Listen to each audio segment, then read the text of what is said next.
If I could maybe enlist someone to sign in. um,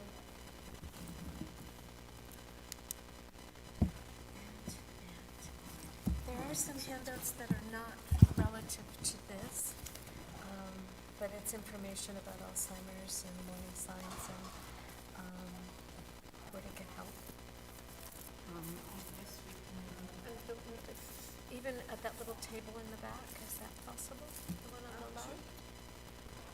Again, this is only if folks are interested in folks looking at feelings. Such a good topic. Thank you. And then you can just ask people to sign. Yes, that would be great, and I'll just remind them to please.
Good morning.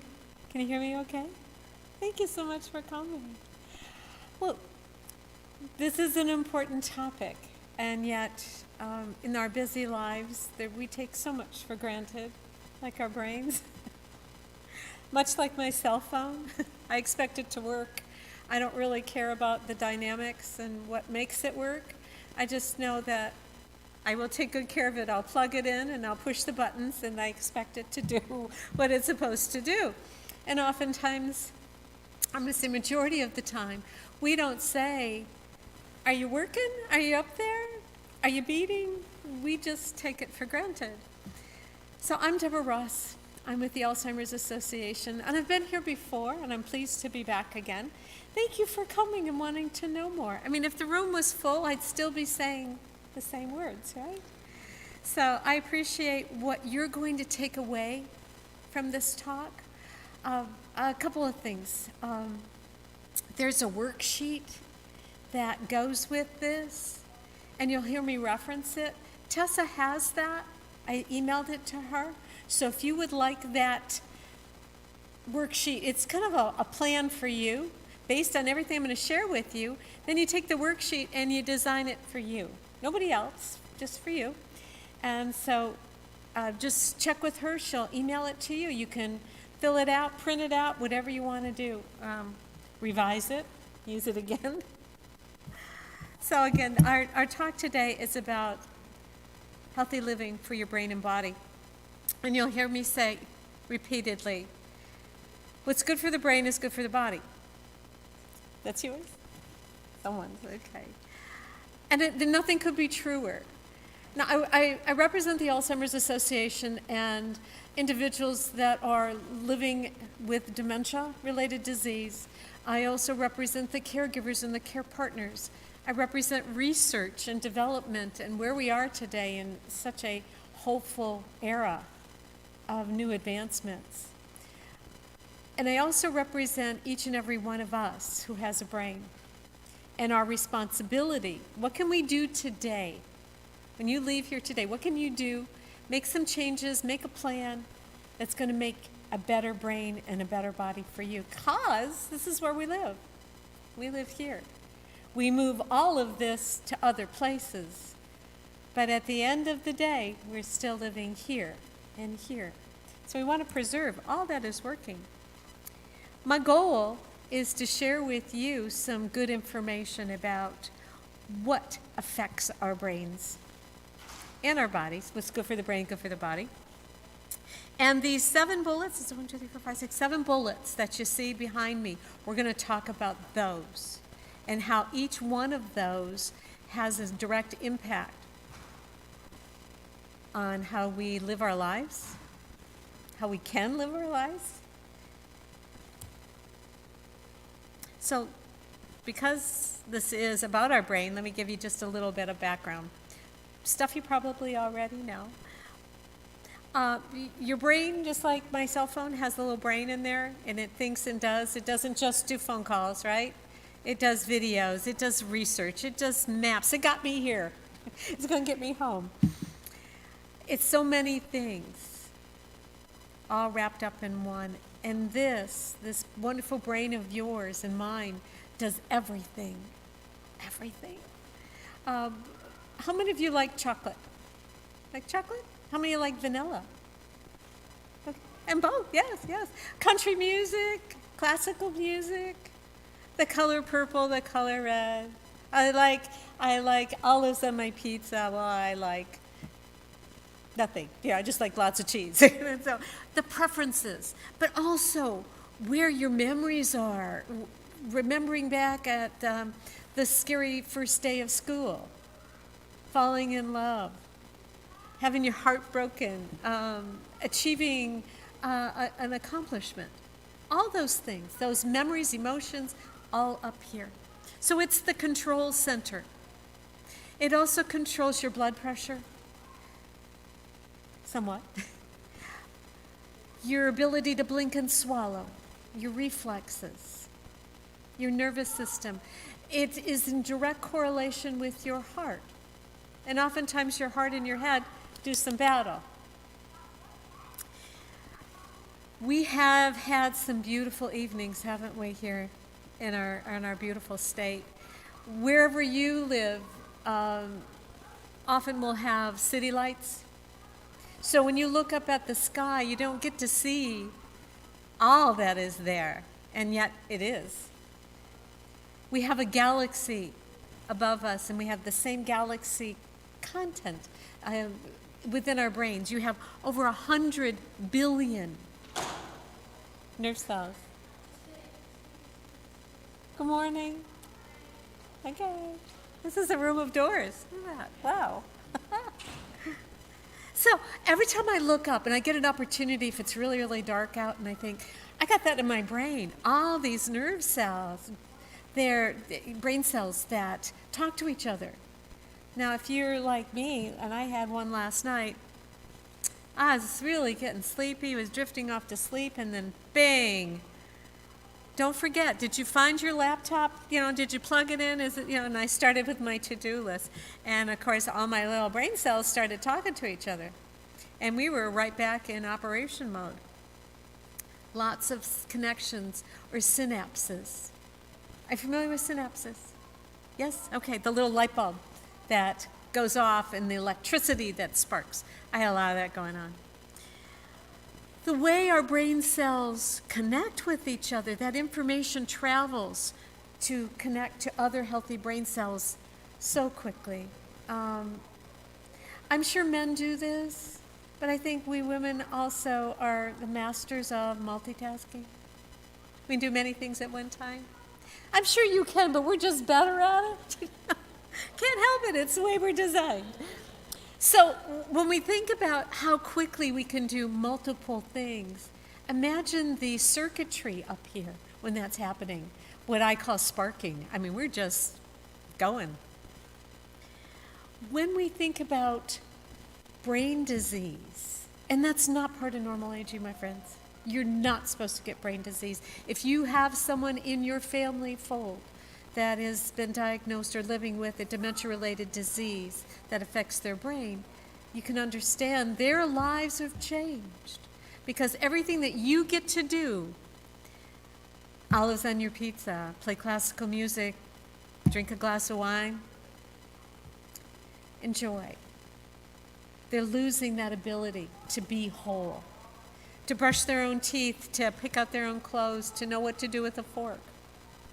All that becomes compromised, much less looking in the mirror and saying, who are you? Losing their sense of self. Alzheimer's is the most diagnosed dementia that an individual may experience. But when we look at the umbrella of dementias, we have over 100 that could be a possibility, including a mixed dementia. You can have more than one, and more than two. Or you may have a non-specific dementia-related disease where it's multiple. But the bottom line in all of that is that your brain is not functioning because it's now diseased. So they may look the same, sound the same, but inside, if we were to peel this back and use X-ray vision, we'll see the erosion of healthy brain cells dying off, shrinking. And wherever in your brain, your ability to remember, your ability to walk and balance yourself, your ability to execute your thoughts and plans in a meaningful, organized way, to speak, to be in charge of your demeanor, all that starts to change. That's kind of the 101. Yes, your heart and your brain are interrelated. We can't cut you off here and say you have two separate parts, because this is the main frame. It reminds me of the Wizard of Oz. The scarecrow, if I only had a brain. It's like that. We have to have that mainframe in order for everything to work. And what you do, as it says on the screen, to protect your heart, you're also protecting your brain. And even if we were to go for a bike ride and you put your helmet on, you're protecting your brain. But that doesn't always protect the rest of your body if you fall off your bike. You know, you can still, break a leg. 25% of every heartbeat that you and I are experiencing at this moment, even I'm standing, you're sitting, but you still got to go uphill, right? 25% is going to feed your brain. Blood and oxygen and nutrients and everything else that it needs. Every single heartbeat. So how important is your heart to your brain? Pretty important? Yes. We have a diagnosis of dementia-related disease that is vascular. So if somebody is experiencing vascular issues, cardiovascular disease, it will create a dementia-related disease known as vascular dementia. So again, keeping your whole body healthy is your job.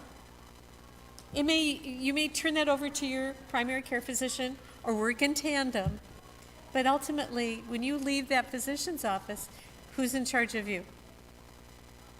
Yep, always. You're always in charge of you. Good morning.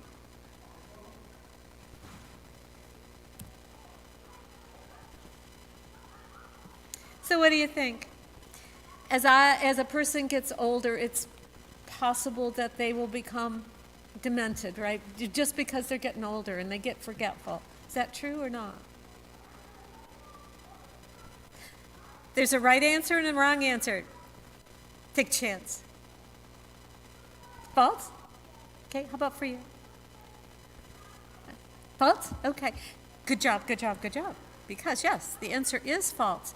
There is nothing in our human manual, which I've never seen, that says when you get old, you will lose your mind. You will get brain disease, you will be unable to function, and you'll die. Well, we're going to die anyway, but we're not going to die from this because we're old. That's not supposed to happen. And yet, it is the 6th leading cause of death in the United States. And age is a factor, because the longer a person lives, the chances of this developing may surface. Not that it's supposed to. That's the caveat to that. Not part of normal aging. So here we have this wonderful little slide. What's the difference between Alzheimer's and dementia? Over and over and over again. I did a talk yesterday. I didn't get that. Could you try again? She's got her brain going. Cancel. Okay, canceled. All right, let's also turn your volume off. I did a talk, and we talked about the 10 warning signs. And we spent a lot of time talking about dementia and Alzheimer's. And the number one question after I was through, were there any questions? Can you tell me the difference between Alzheimer's and dementia? And I thought, this is just perfect. We're going to do it one more time. For simplicity, you can see it on your screen. If someone says to you, I've just received a diagnosis of cancer, your response is, I'm so sorry. What's your next question if you wanted to know more? Pardon? Exactly. What kind? Because can you have more than one type of cancer? You have breast cancer and skin cancer and lung cancer, prostate cancer. Yes. So if someone says, I've been diagnosed with dementia, and that means your brain is not working correctly. It's not allowing you, the person who has this dementia, to function normally in any and all of those areas that we talk about. Your next question would be, I'm so sorry, what type? So what is causing the dementia is the disease. Brain's not working right because it has dementia of the what type. My body has cancer of the what type. Make sense? I hope. Yes. So if that would be the response, I'm so sorry. Now for many people, they go, I don't know. I just got dementia. Maybe I got Alzheimer's too, is what they'll say. No, one and the same. The signs and symptoms are the dementia. What is the cause? So we keep it simple.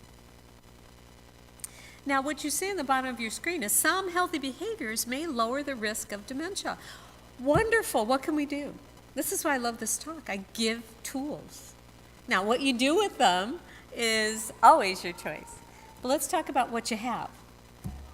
You came from someone, a whole group of folks, a whole gene pool that has traveled many, many, many centuries. Every once in a while, the little redheaded child pops up and is like, where did that come from? So genetically, we are predisposed also to what might be in our gene pool. It isn't just your hair color, your height, whether you have lots of hair or red hair. We also have your family history, and for many, that's not always available.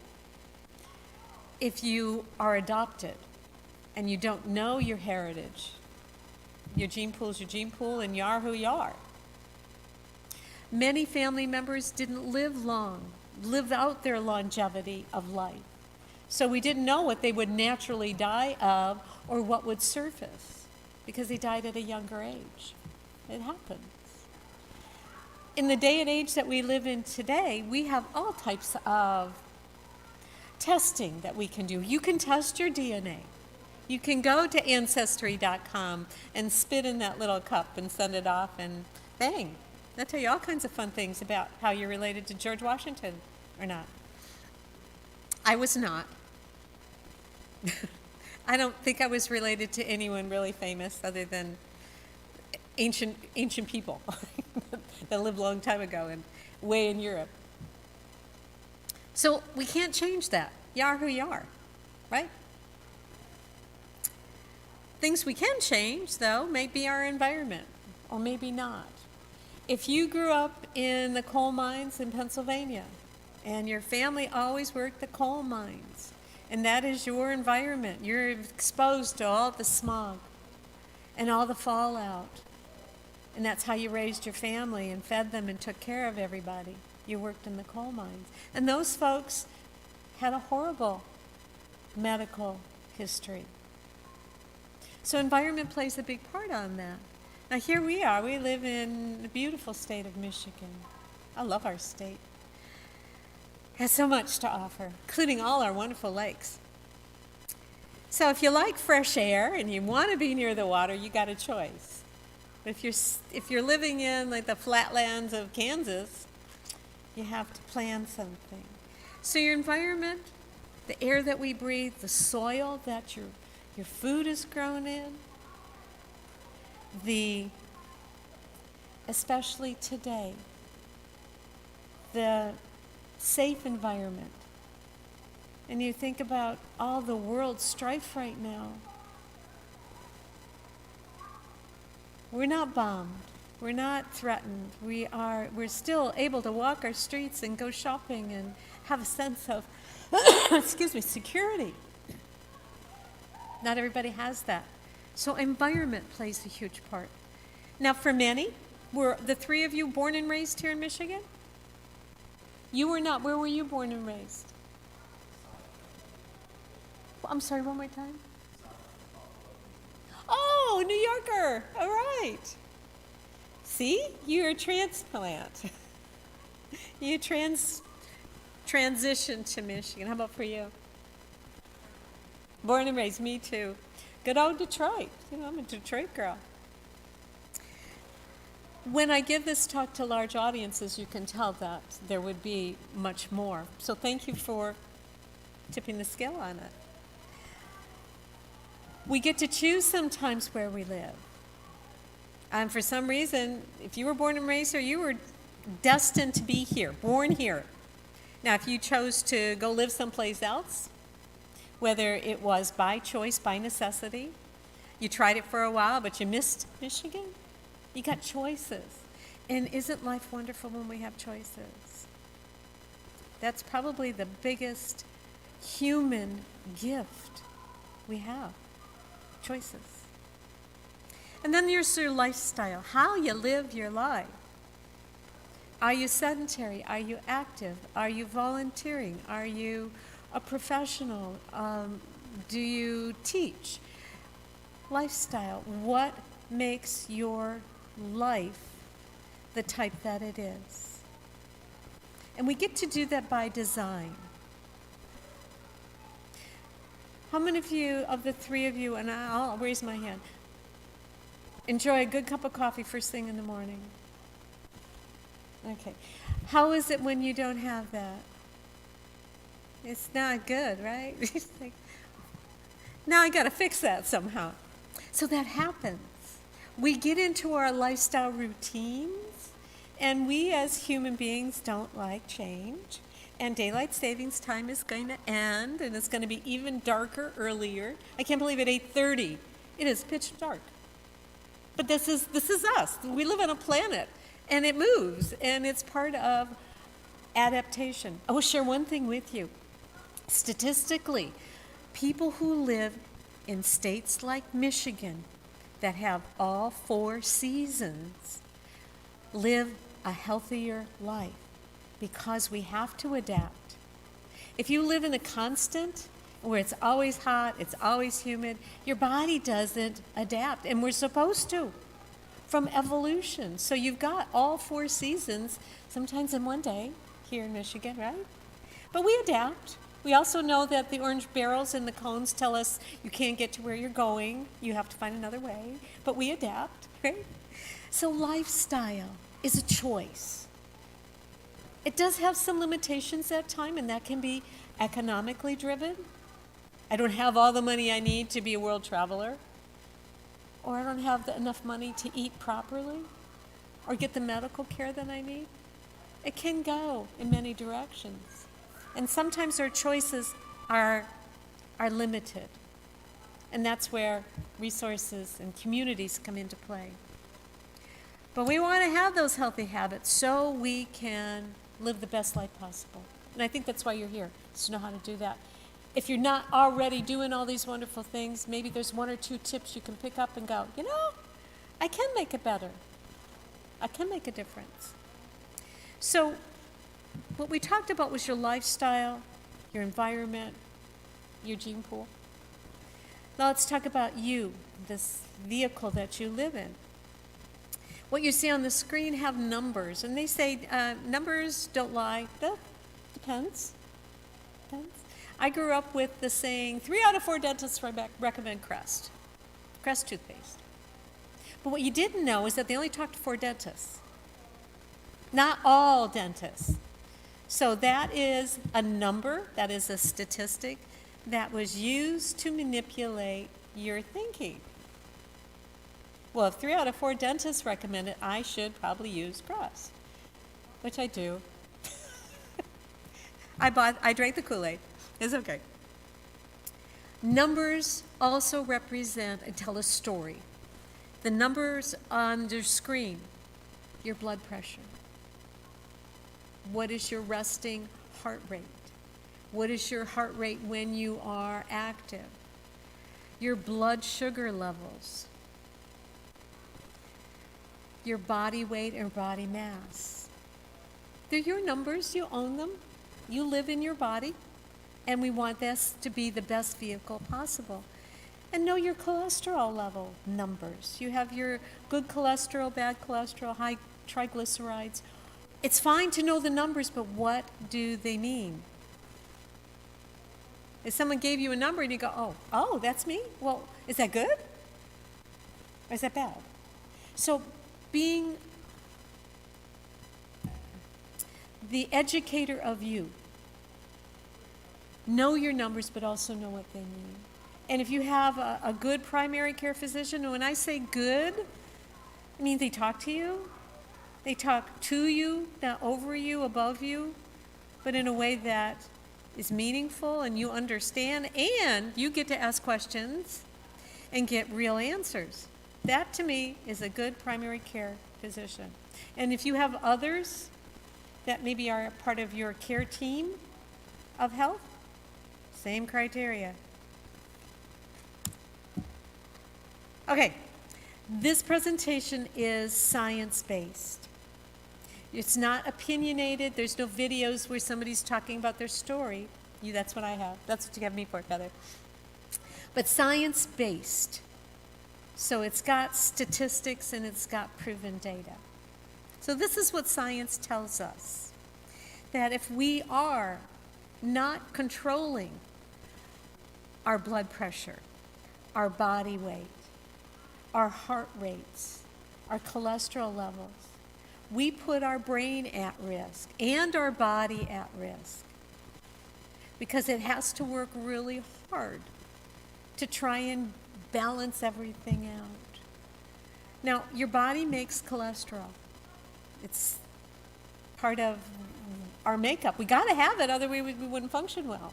But when we start adding cholesterol-based products into our body, and your body says, well, what am I supposed to do with that? I got enough.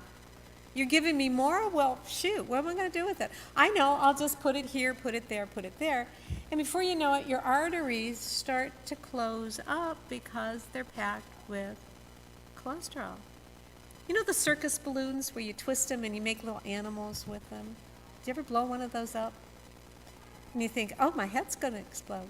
Imagine your heart trying to force blood and oxygen to every part of your body, because there's no part, my friends, that doesn't need it, through a little opening like that.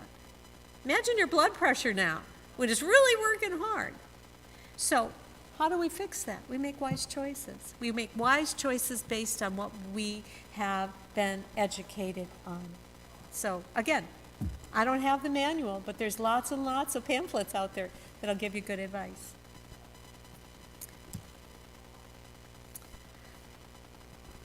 I know you know the answer to this, because that's why I'm here. The answer is true. Because when you leave here today, hopefully I've inspired you to say, I'm going to make this small change and it's going to be good for me.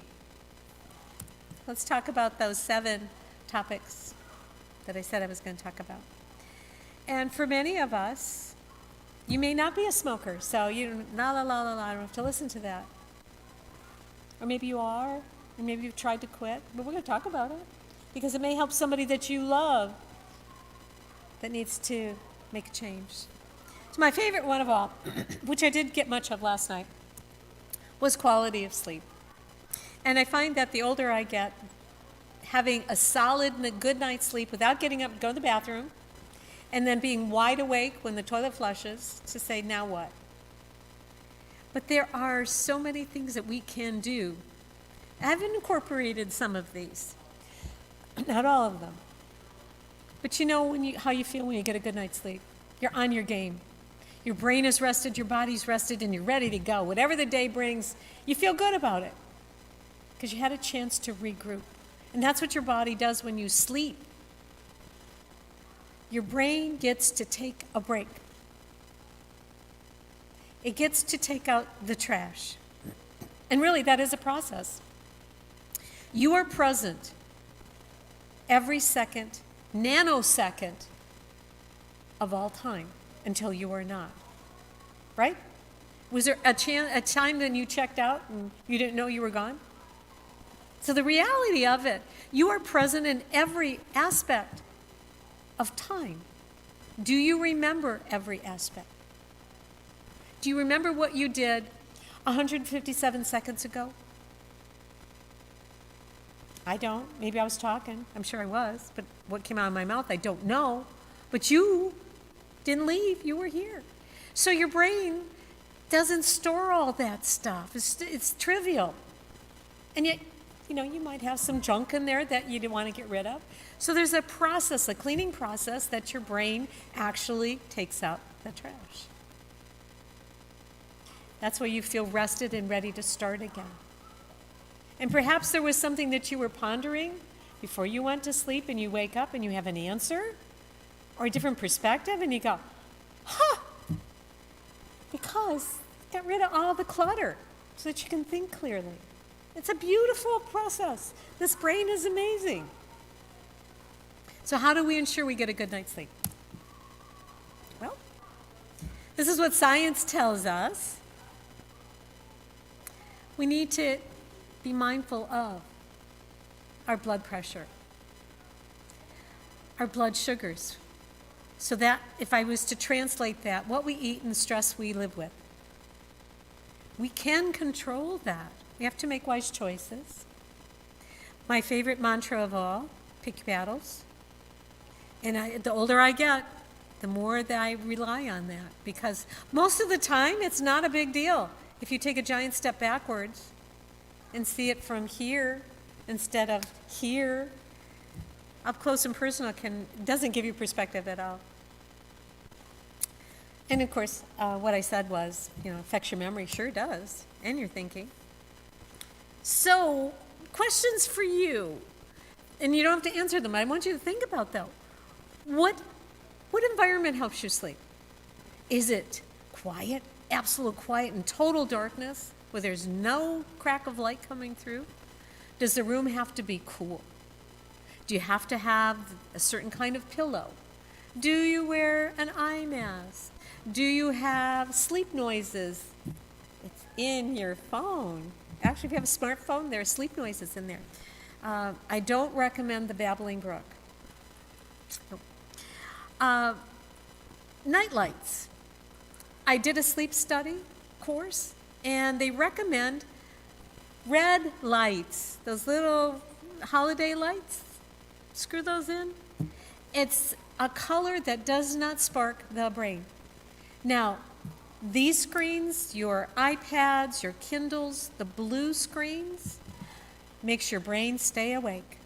It's the different UV, or, the lighting, UV lighting, that stimulates brain cells. So if you're reading or you're playing games on your phone to get tired, and you may fall asleep and then bang, you're up again, because your brain cells didn't get a chance to slowly shut down. My recommendation, and I'm sure all science will agree, a good old book with paper, and you're reading and you're turning pages, and before you know it, it hits you in the forehead because you have fallen asleep. So think about setting the stage for the best sleeping environment that's going to fit you, including a change of season in your blankets. If you have flannel sheets that you love to snuggle into and it's 90 degrees out, you might want to rethink that, unless you want your air conditioning to be high. But design it. It's for you. So again, these are some tips. And, if you are doing all these things and it's just not working, talk to your physician. There are some sleep aids that you can take. Again, understanding what are the side effects. How often can you take them? Are they addictive? Things like that. And sometimes they'll just prescribe a melatonin. But you have to know how much. Okay. I feel like I'm on this beautiful, sacred soapbox, but let's talk about smoking. It's all bad for you. There's no good that comes out of smoking cigarettes. I'm going to ask you, because it's not a test question here. How many chemicals do you think are in one cigarette?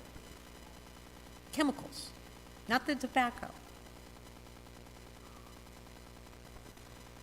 A number? More than 100? More than 1,000?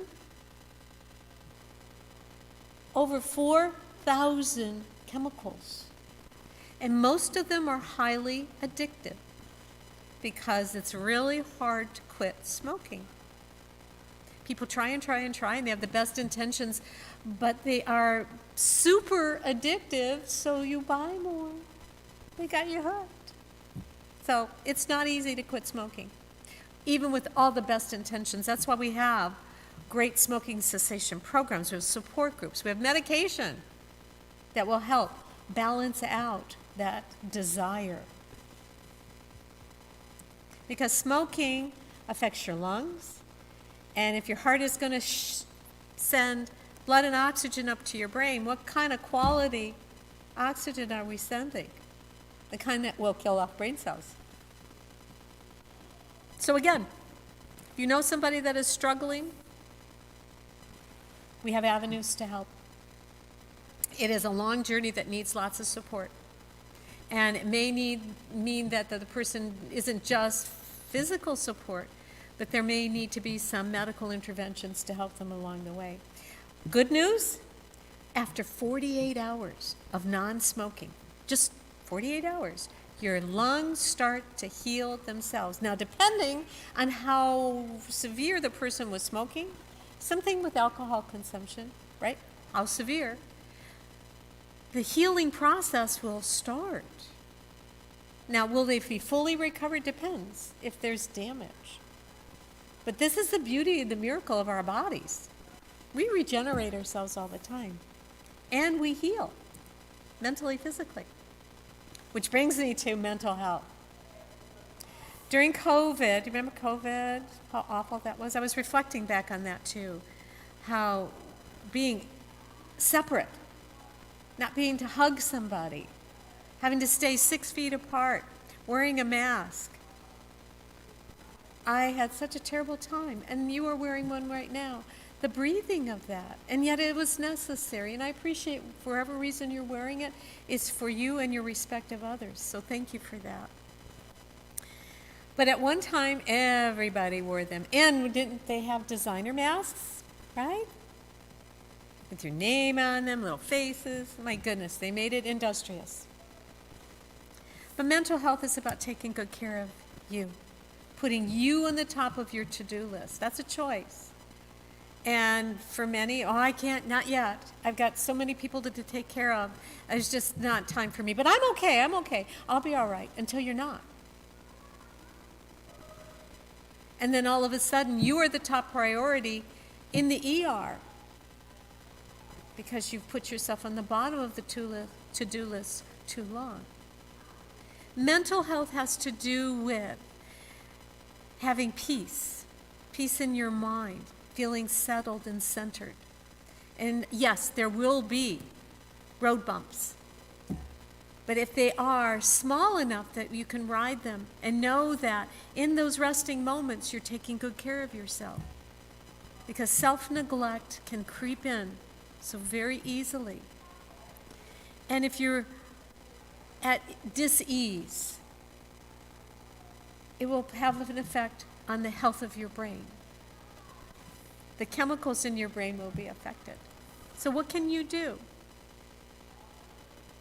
Ask yourself, what is it that you enjoy doing?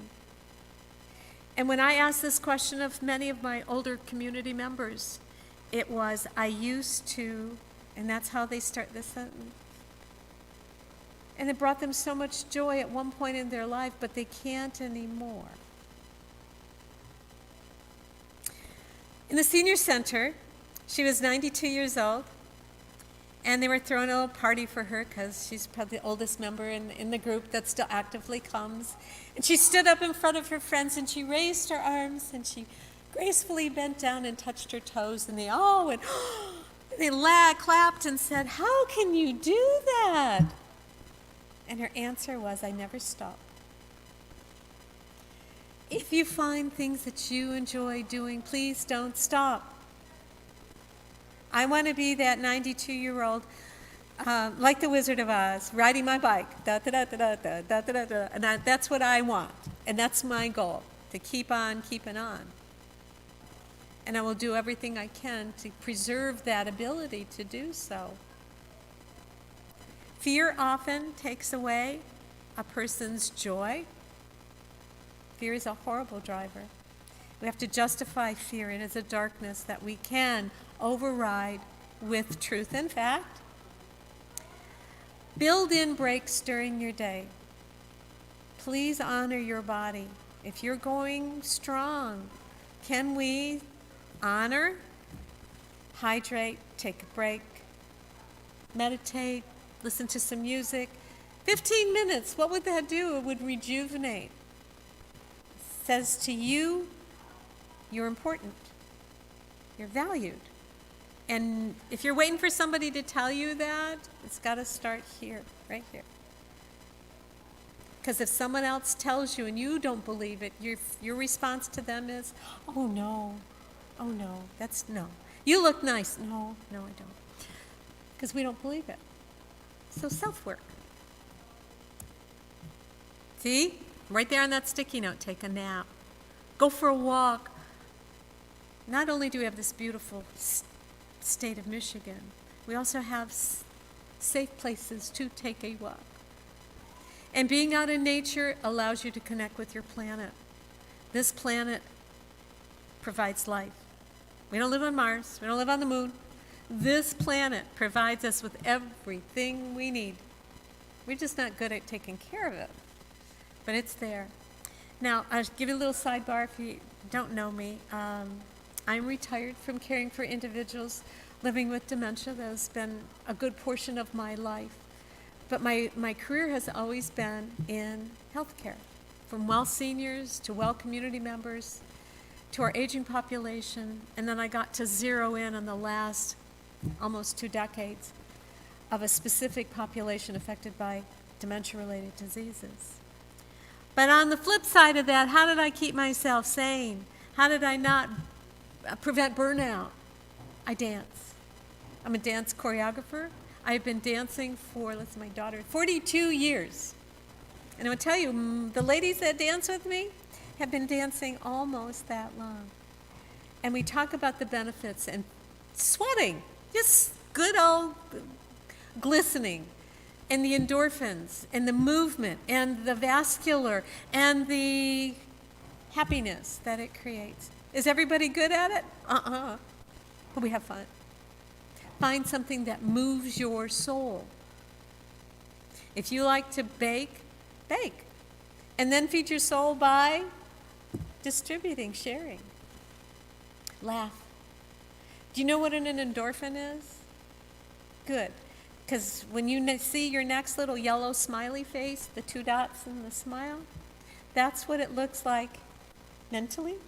And imagine when you laugh out loud, zillions of those yellow smiley faces are just running through your body going, feel good, feel good, feel good. True story. All right, my next favorite one, because I already led you into my dancing, is keep moving. What does science tell us? If you move, your heart's going to be working better. It's never too late to move. As we have been created, we were created in movement.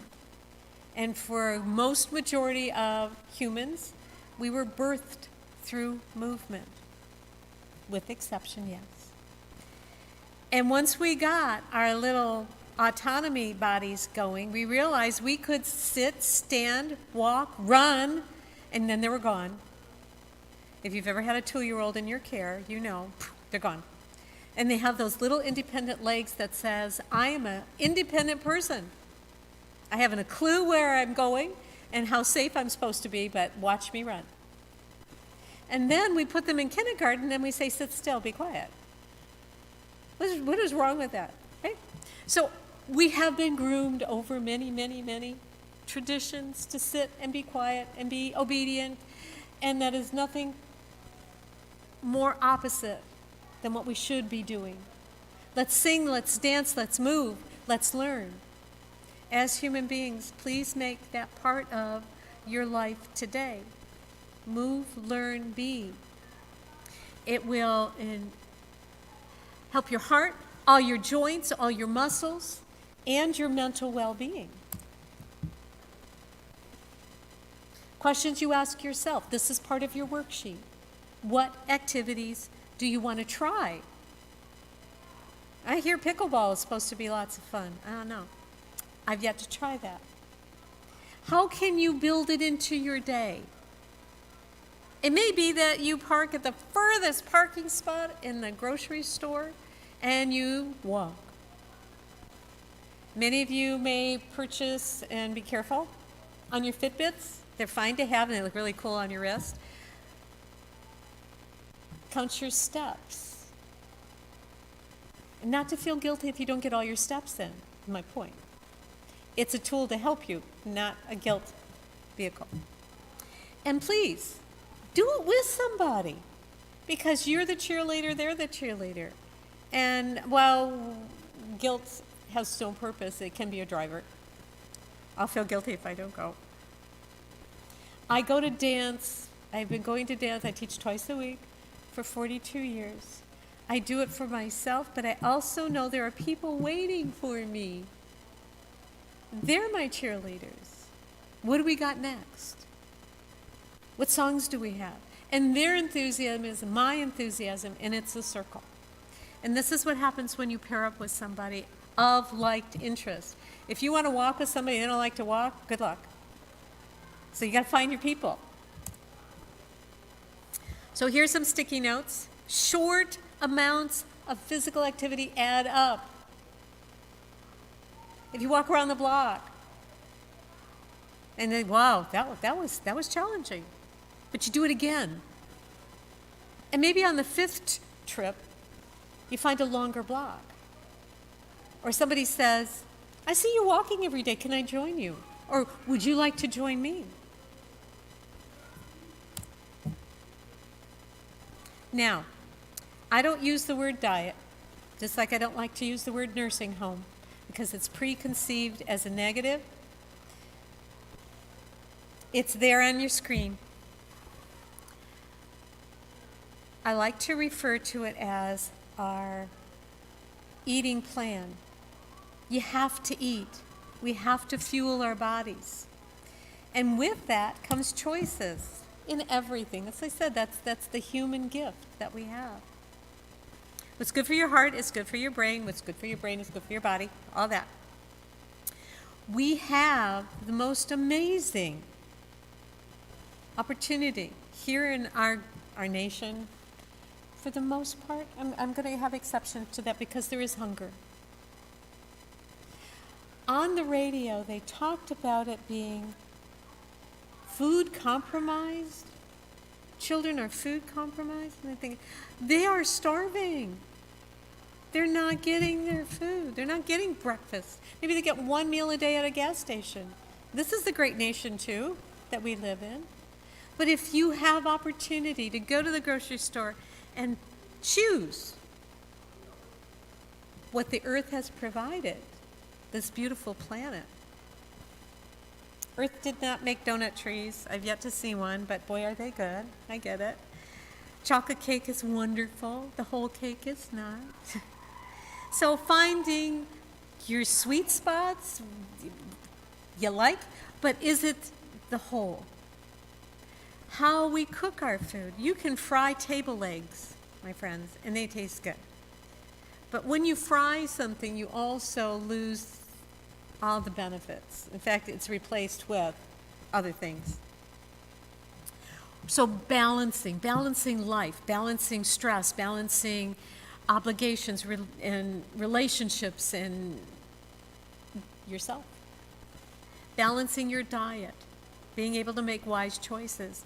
Now, I grew up with the old pyramid where you had lots of carbs, white bread, butter, whole milk, lots of meat. Little thing about me, and it's only for me because it works for me, and the people that love me respect that. I've been a vegetarian for 42 years, so my last child, that was it. Couldn't eat meat, made me deathly ill, and as I started to research, my body was telling me what wasn't good, and I had to respect that.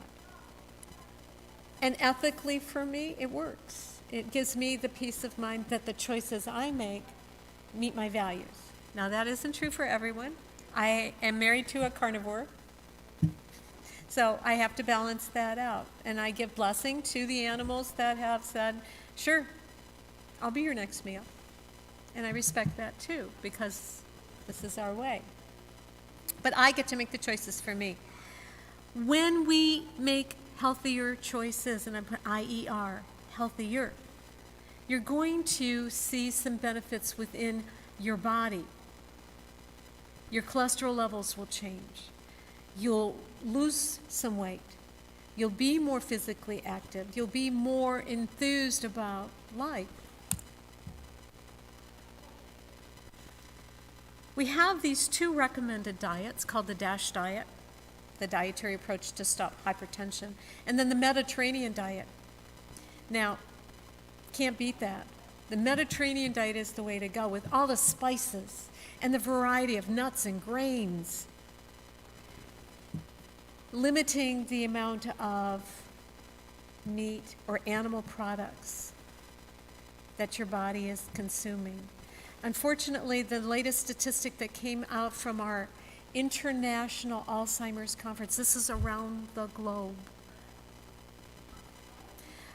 Processed meats, your lunch meats, bacon, and you may not partake in any of those based on your beliefs too, increases the risk of developing Alzheimer's disease by 14%.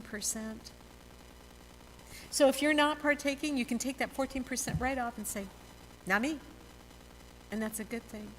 But we're finding that the processing and the chemicals that they use are affecting the brain cells, causing them to die out. So your Mediterranean diet is the way to go. If you love to cook, you've never cooked before, always thought, I'd like to, do it. Find some new recipes, explore all the different ways in which you can create some amazing, tasteful, colorful. I will tell you, if your plate has color, you are on the right path. But if it's on a white plate with white food, mashed potatoes, pale gravy, no kale, no pomegranates, no strawberries. When your plate has color, you have antioxidants. And antioxidants are like your armor for your brain cells. It protects them, including the ultimate dark chocolate, rich in antioxidants. Now, can't eat the whole bag, but one of those Dove squares, the little dark chocolate Dove square, one a day. That's your quota. But boy, it's a good fix, and it's good for your body. So ask yourself, could I cook my food differently in a way that's healthier? What could I swap out? Anyone like quinoa? Now, for many, it's like, ooh, we eat with our eyes, we do. And I don't like that look, so it's got to not be good if I don't like what I see until you taste it. For years, I was not an avocado person because I didn't like the color and the texture. It just looked like baby poop to me. And it's wonderful. I said to myself, what were you thinking? You let your eyes dictate this beautiful food. It's wonderful. Oh, so what was I willing to try? That one. Olive oil. There are stores that have olive oil tasting. And when you taste the rich butter or garlic or olives, the rich olives in the olive oil, it's like you could drink it. It's wonderful. Imagine cooking with that.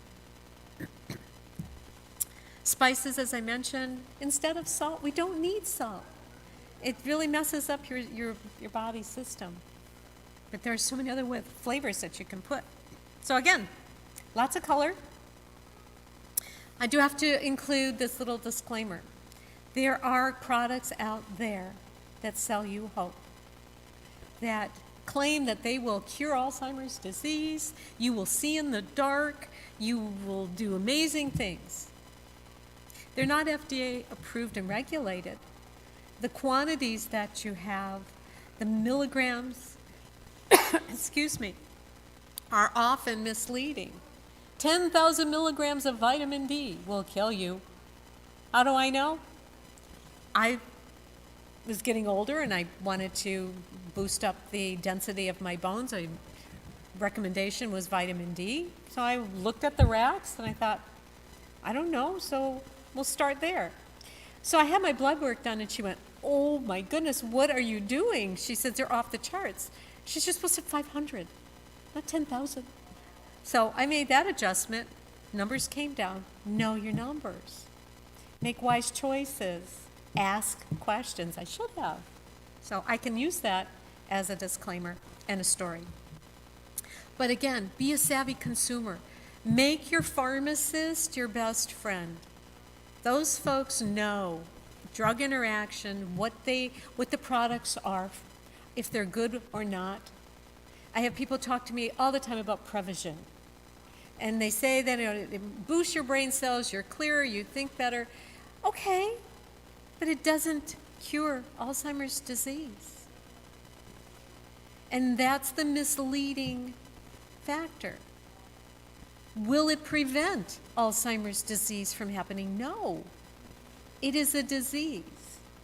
If we take our whole bodies and our whole brains and do good things for ourselves, sleeping, not smoking, know your numbers, be physically active, make wise food choices, that's your protection. You don't have to go and buy a supplement. So be very, very careful. Always talk to your healthcare professional before you make a choice. And the answer is, yeah. Of course. Of course. Okay, this is what I want you to do because you've been sitting so very patiently. And I'm going to wrap up fairly soon, but I want you to hold your hands up like this, please, for me. And I want you to bring your hands together, like so. So, what's on top? Your right thumb or your left thumb?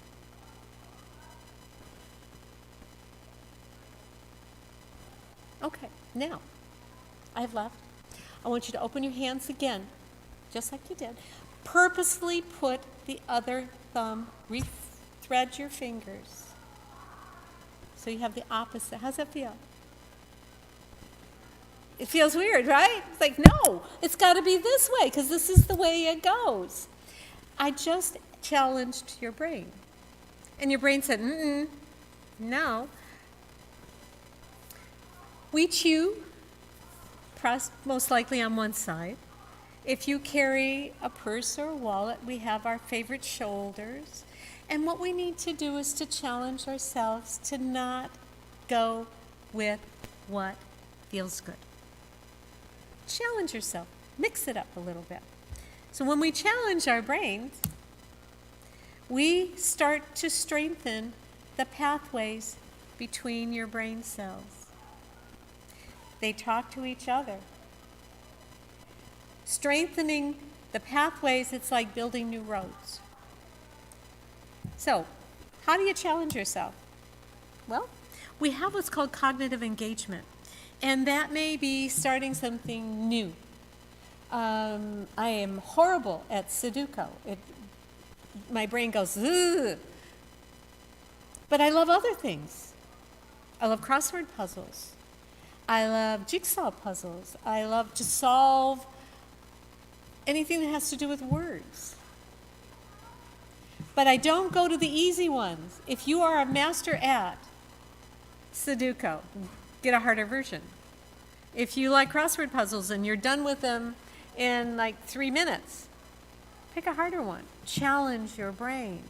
Because that self-satisfaction of, well, I'm done, I zipped through that, your brain's doing what it automatically does. Ongoing learning. Now, I appreciate the fact that you're here because you're here to learn something, I hope. Not just to hear me talk. When we learn new things, we now, again, create better storage of that information. I wanted to learn how to speak Italian. So I got my course and I did my lessons and I didn't have anyone to speak to. And I thought, well, this is silly. I needed to go hang out at the Italian market so I could talk to people. Because what I learned, I couldn't retain because I didn't enforce it, didn't use it. So what science is telling you is that keeping your mind active creates those new connections. When we're mentally stimulated, this sparking the synapses becomes stronger. Formal education shouldn't be complete. Think about going back, taking an online course at your local community college. Pick something that I really love to try and speak Japanese, or play the violin, or build a piece of furniture. Challenge yourself. Take a course that you have to participate in and learn from others. Higher education often, and it's a statistic, buffers the brain. Does it prevent Alzheimer's? No. But it creates a healthier brain. We want that for as long as we need it. So some questions on your worksheet. What new hobbies do I want to learn? You want to learn to play canasta? Chess? Be fun. What sounds like fun? And I'm not making this up. Consider going back to school. You can do it at home in your bunny slippers, but the better way to do it is to be in a classroom with others. It's a really rewarding energy experience. Maybe take a cooking class. There you go. You can pair a couple of those points together. Our last one is stay connected. I think that's next to last. Socially beneficial. We need to be among others. Isolation, as we learned from COVID, was deadly. It was so negative in the well-being of humans. We need to be connected. We need to touch. We need to hug. We need to converse. We need to see each other. And we need to be around the folks that can boost us too. If you've been around a negative Nancy, you know what you feel like when you walk away.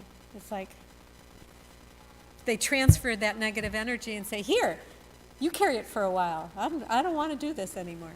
And that's not always a good thing. So how can we stay connected to others? Is there someone that you haven't reached out to in a while? You've been thinking about them. Call, connect, send them a text, FaceTime, something. Think about what clubs you'd like to join.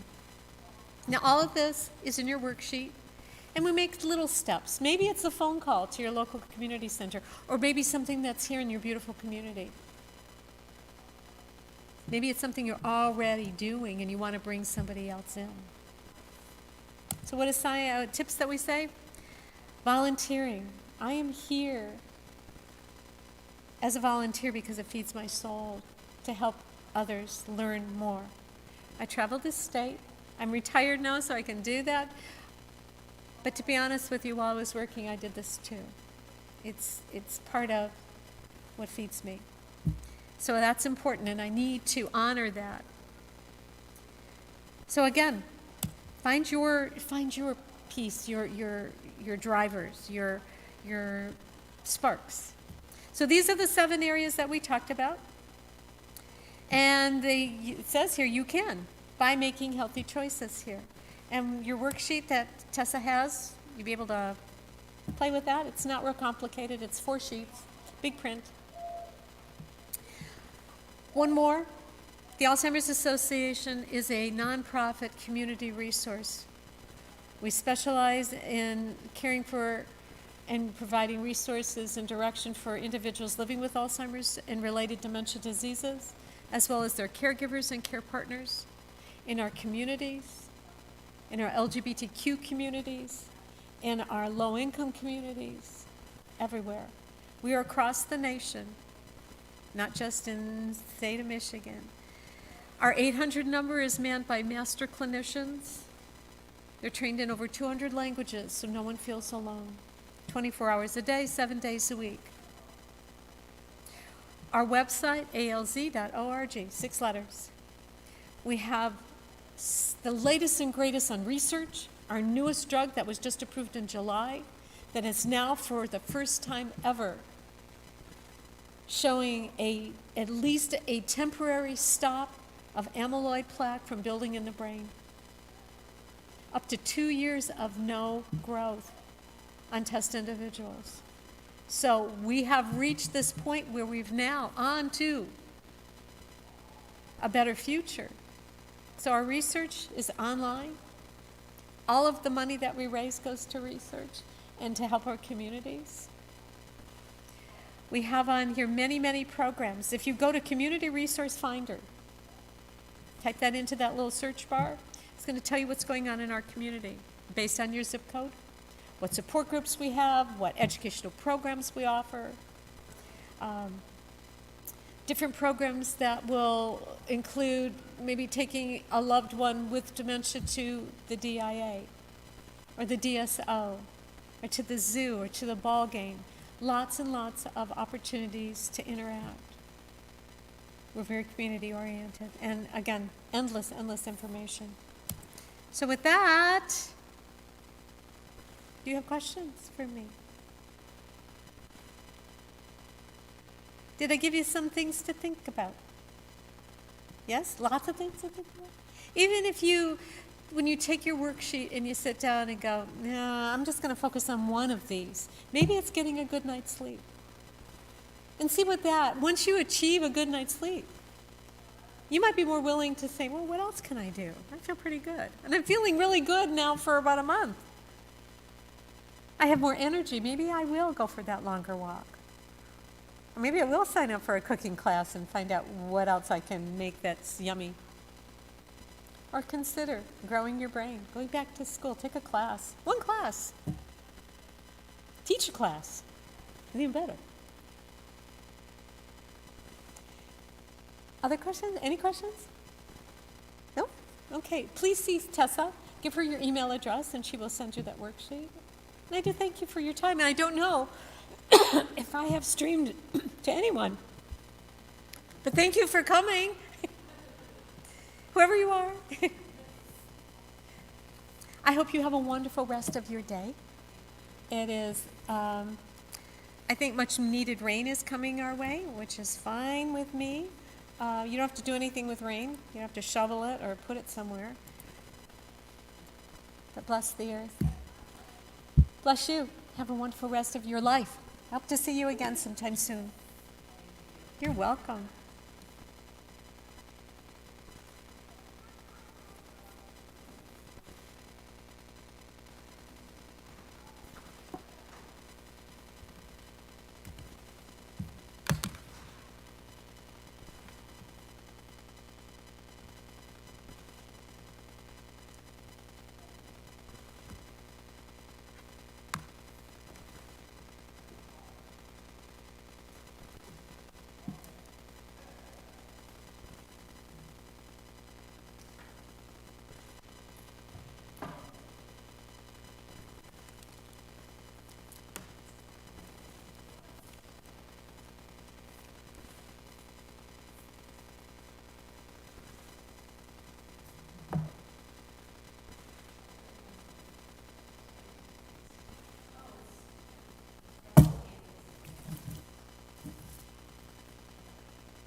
You know what? Like I said, I would say the same words if there were 500 people here. So thank you for being here instead of having no one to talk to. Yeah, sure. And I know people have plans. You know, things come up, and doesn't mean that we can't do this again. If there's another interest in another time of day, or not time of day, but a season. Maybe when this gets a little colder out, people congregate more. I'm not sure.